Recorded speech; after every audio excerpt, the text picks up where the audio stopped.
What's the wildest thing you've done while a patient in the hospital? I'm floating somewhere between consciousness and whatever planet the anesthesia had sent me to. My nose felt like it had been rebuilt by drunk construction workers, which wasn't far from the truth since Dr. Rodriguez had just spent 2 hours fixing my deviated septum. The first thing I remember is Jennifer's voice. My fiancé, sitting in that uncomfortable hospital chair that every recovery room seems to have, talking to someone in scrubs. Everything sounded like I was underwater. Should be fully awake in another hour or so, the voice was saying. Dr. Rodriguez, I think. The surgery went perfectly. No complications. That's when I decided to join the conversation. Jennifer, I called out, except it came out more like Jennifer because my nose was packed with what felt like an entire roll of gauze. I've been playing the beep beep beep game. She turned around, and I could see her trying not to laugh at whatever expression I had on my face. What's the beep beep beep game, honey? Here's where it gets good. In my drug-addled brain, I discovered the most entertaining thing in the world. I took a deep breath, held it, and waited. The oxygen saturation monitor on my finger started dropping. 98, 95, 92, 89, beep, beep. The machine started going crazy. Within seconds, Nurse Patricia came rushing in, all business and concern. Mr. Thompson, you need to keep breathing normally, she said, adjusting something on the monitor.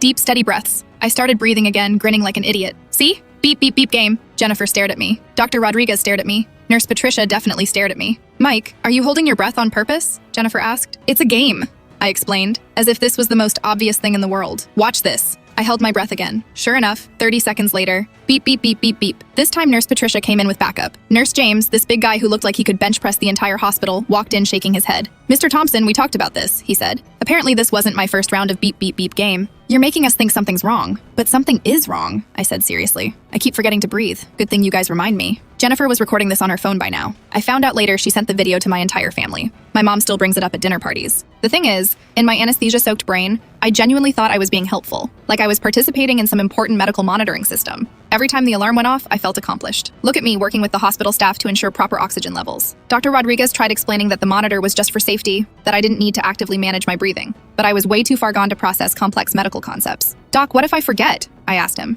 What if I just stop breathing and nobody notices? Mr. Thompson, breathing is automatic. You don't have to think about it. But what about when I'm sleeping? Jennifer jumped in. Mike, you've been breathing in your sleep for 32 years without any problems. Yeah, but I wasn't paying attention before. Now I know how important it is. I proceeded to demonstrate the beep game 3 more times over the next hour. Each time, I'd hold my breath until the alarm sounded, then act surprised when the nurses came running. Oh, right, breathing! Thanks for the reminder. Nurse Patricia eventually moved my chair closer to the nurses' station so they could keep an eye on me without having to sprint down the hallway every 5 minutes. She also may have adjusted my IV drip, because the beep game suddenly became much less interesting. By the time I was discharged that evening, I was coherent enough to be embarrassed. Jennifer made sure to get a copy of my medical chart, which apparently included a note about patient requires monitoring due to deliberate breath-holding episodes while under influence of anesthesia. The beep game became family legend. Jennifer still makes the beep sound whenever I hold my breath for any reason.